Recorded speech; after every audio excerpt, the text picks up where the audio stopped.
যুদ্ধের গন্ধে মম করছে সারা বিশ্ব। ভেনেজুয়েলা থেকে গ্রিনল্যান্ড, ইরান থেকে পুরো ইউরোপ, এশিয়া, আফ্রিকা বা মহাসাগরের বুক, খইয়ের মতো যেন ফুটছে সব। এমন সব ঘটনা ঘটছে চারপাশে। গত দুই বিশ্বযুদ্ধের আগেও এমন ভয়ঙ্কর সব ঘটনা ঘটেনি। অর্থাৎ তৃতীয় বিশ্বযুদ্ধ শুরুর সব লক্ষণ প্রকাশ পেয়ে গেছে এরই মধ্যে। বিশ্ব যেন বসে আছে চরম এক সর্বনাশের অপেক্ষায়। জাতিসংঘ আজ একটা অকেন্দ্র প্রতিষ্ঠানে পরিণত হয়েছে। যে আইন দিয়ে বিশ্বকে শান্ত রাখার কথা ছিল, পরা শক্তিগুলো আজ সেই আইনের কপালে লাথি মেরে নিজেদের খেয়াল খুশি মতো চলছে। অবস্থা এমন পর্যায়ে পৌঁছেছে যে এখন আর কূটনৈতিক আলোচনার টেবিল নয়, যুদ্ধের ময়দানেই হয়ে উঠছে চূড়ান্ত ফয়সালার জায়গা। পৃথিবী এখন আর কোনো নিয়ম বা শৃঙ্খলার তোয়াক্কাই করছে না, বরং এক উন্মুক্ত কসাইখানায় পরিণত হয়েছে, যেখানে কেবল ধারালো ছুরির দাপটেই শেষ কথা। রাশিয়ার একটা বাণিজ্যিক জাহাজ মাছ সমুদ্র থেকে তুলে নিয়ে তার ক্রুদের বিচার করে যে ধৃষ্টতা আমেরিকা দেখিয়েছে, তা গত এক শতাব্দীতে কেউ দেখেনি। এটা স্রেফ আইন লঙ্ঘন নয়, এটা হলো আন্তর্জাতিক সার্বভৌমত্বকে প্রকাশ্যে চড় মারা। সমুদ্রের মুক্ত চলাচলের যে আন্তর্জাতিক নিয়ম ছিল, তাকে এক নিমিষেই ধুলোয় মিশিয়ে দেওয়া হয়েছে। এর ফলাফল যে কতটা ভয়াবহ হতে পারে তা আমরা কল্পনাও করতে পারছি না। এর ঠিক কয়েকদিন আগেই ভেনেজুয়েলার প্রেসিডেন্টকে যেভাবে ফিল্মি স্টাইলে তুলে নিয়ে যাওয়া হলো, তাতে পরিষ্কার হয়ে গেছে এখন আর কোনো দেশের সীমানা বা রাষ্ট্রপ্রধান নিরাপদ নন। কোনো সার্বভৌম দেশের নির্বাচিত প্রধানকে এভাবে অন্য দেশে নিয়ে গিয়ে বিচারের মুখোমুখি করা আন্তর্জাতিক রাজনীতির ইতিহাসের সবচেয়ে কলঙ্কিত অধ্যায়। এর মানে দাঁড়ালো, এখন থেকে পৃথিবীর কোনো সীমানা প্রাচীরই আর অলঙ্ঘনীয় নয়।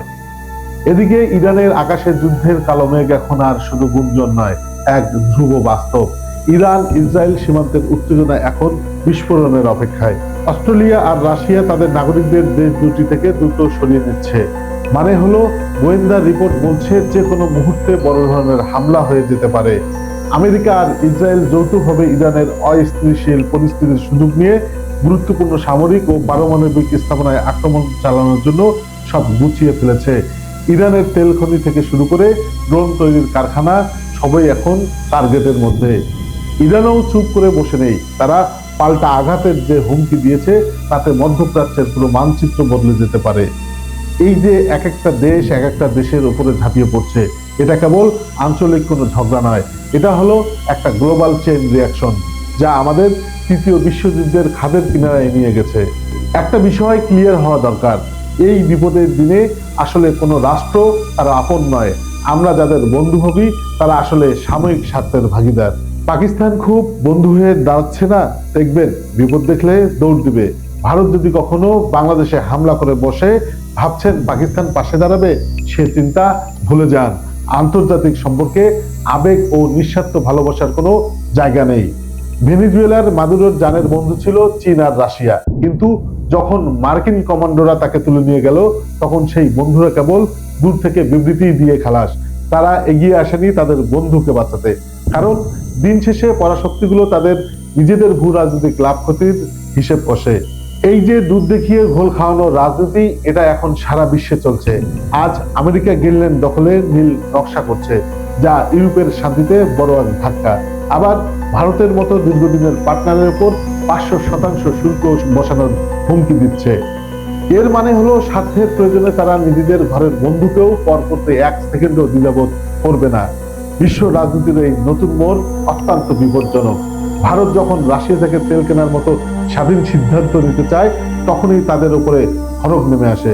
অর্থাৎ পরাশক্তিগুলোর কথা না শুনলে এখন আর শুধু অবরোধ নয়, সরাসরি অর্থনৈতিকভাবে পঙ্গু করে দেওয়ার চেষ্টা চলছে।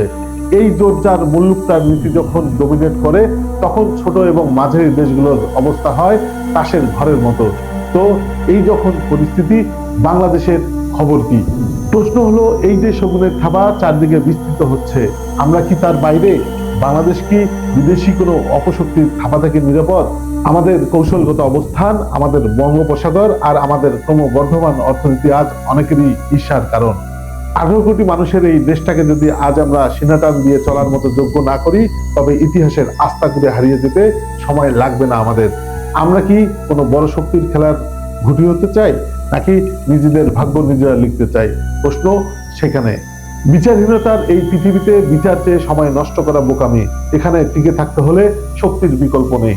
দুই বেলা পেট ভরে পোলাও মাংস খেয়েও যদি আপনার মাথার উপরে ছাদ না থাকে বা আপনি যদি নিরাপদ না থাকেন, তবে সেই খাবারের কোনো মূল্য নেই। যুদ্ধের এই যুগে প্রস্তুতির অভাব মানেই হলো নিশ্চিত দাসত্ব। সামরিক শক্তি বাড়ানো মানে শুধু ট্যাঙ্ক আর মিসাইল কেনা নয়, এটা হলো আপনার সক্ষমতার ঘোষণা। আমাদের প্রতিরক্ষা ব্যবস্থা এমন হতে হবে যেন কোনো শত্রু আমাদের সীমান্তে আসার আগে হাজারবার ভাবে, হাজারবার কাঁপে। সিনা টান দিয়ে চলাটা বিলাসিতা নয়, এটা আমাদের বেঁচে থাকার অধিকার। আকাশ প্রতিরক্ষা ব্যবস্থা বা এন্টি মিসাইল সিস্টেম আজ আমাদের জন্য অত্যাবশ্যক। আমাদের প্রতিরক্ষা বাজেট নিয়ে যারা নাক ছিটকান, তারা আসলে জানে না যে দুর্বল থাকাই হলো শকুনকে দাওয়াত দেওয়া। 18 কোটি মানুষকে নিরাপত্তাহীনতায় রেখে শুধু মেকআপ প্রজেক্ট বা পলিটিক্স নিয়ে পড়ে থাকাটা হবে ইতিহাসের সবচেয়ে বড় আত্মঘাতী বোকামি। সবচেয়ে ভয়ের বিষয় হলো আমাদের অভ্যন্তরীণ বিভেদ। আমরা যখন নিজেরা কামড়াকামড়ি করি, তুচ্ছ রাজনীতি আর চেতনার বাজি নিয়ে মারামারি করি, তখন বাইরের শকুনেরা হাততালি দিয়ে হাসে। বিভক্তি হলো বিদেশি শক্তির প্রবেশের প্রধান দরজা। বিদেশি দালাল চক্র যারা দেশের ভিতরে বসে অন্যের এজেন্ডা বাস্তবায়ন করে, তাদের এখনই চিহ্নিত করে ছেটিয়ে বিদায় করা উচিত। যুদ্ধের ময়দানে কোনো সস্তা আবেগ বা পাতানো বন্ধুত্ব আপনাকে রক্ষা করবে না। যখন মিসাইল আসবে, তখন আপনার রাজনৈতিক পরিচয় সেটি চিনবে না। রক্ষা করবে কেবল আপনার হাতের আধুনিক টেকনোলজি আর আপনার ইস্পাত কঠিন জাতীয় ঐক্য। তরুণ সমাজকে আধুনিক সামরিক প্রশিক্ষণের আওতায় এনে একটা বিশাল রিজার্ভ ফোর্স গড়ে তোলার কথা বলেন কেউ। অনেকে বলেন এটা সময়ের দাবি। দেশের প্রতিটি নাগরিককে এমনভাবে তৈরি করতে হবে যেন তারা দেশের সার্বভৌমত্ব রক্ষায় দ্বিতীয় বাহিনী হিসেবে কাজ করতে পারে। মনে রাখবেন, অন্যের থেকে অস্ত্র কিনে আপনি বড়দের একটা লড়াই লড়তে পারবেন, কিন্তু দীর্ঘমেয়াদী যুদ্ধে জিততে হলে নিজেদের প্রযুক্তি নিজেদেরই উদ্ভাবন করতে হবে। কোটি কোটি টাকা খরচ করে বিদেশের উপর নির্ভরশীল হওয়া মানে হলো এক ধরনের পঙ্গুত্ব। আমাদের মেধা আছে, আমাদের লোকবল আছে, আমাদের সক্ষমতাও আছে। সেই মেধাকে কাজে লাগিয়ে দেশীয় ডিফেন্স ইন্ডাস্ট্রি গড়ে তুলতে হবে। শক্তিশালী দেশ হতে হলে নিজস্ব হার্ডওয়্যার এবং সফটওয়্যার কোনো বিকল্প নেই। অন্যথায় আমাদের অর্থ কেবল বাইরের দেশের পকেট ভারী করবে, কিন্তু আসল বিপদের সময়ে তারা চাবি বন্ধ করে দেবে। পরিশেষে কারো 1 ইঞ্চি জমিও চাই না, কারো ওপর দাদাগিরিও করতে চাই না, কিন্তু আমাদের 1 ইঞ্চি মাটিও যেন কোনো বিদেশি শকুনের লালসার শিকার না হয়। সেই সক্ষমতা অর্জন করতেই হবে। বিশ্ব রাজনীতিতে এই ভয়াবহ ঘূর্ণিবর্তে টিকে থাকতে হলে আমাদের দরকার ভারসাম্যপূর্ণ কূটনীতি এবং শক্তিশালী সামরিক ভিত্তি। পৃথিবীটা খুব দ্রুতই ব্লকে ভাগ হয়ে যাচ্ছে। এই ভাগাভাগির খেলায় আমরা যেন নিছক শিকার হয়ে নিজেদের অবস্থান শক্ত করতে পারি, সেই প্রস্তুতি এখন নিতে হবে। নিজেরা শক্তিশালী না হলে বিশ্ব রাজনীতির কোনো টেবিলে আমাদের কথা কেউ শুনবে না।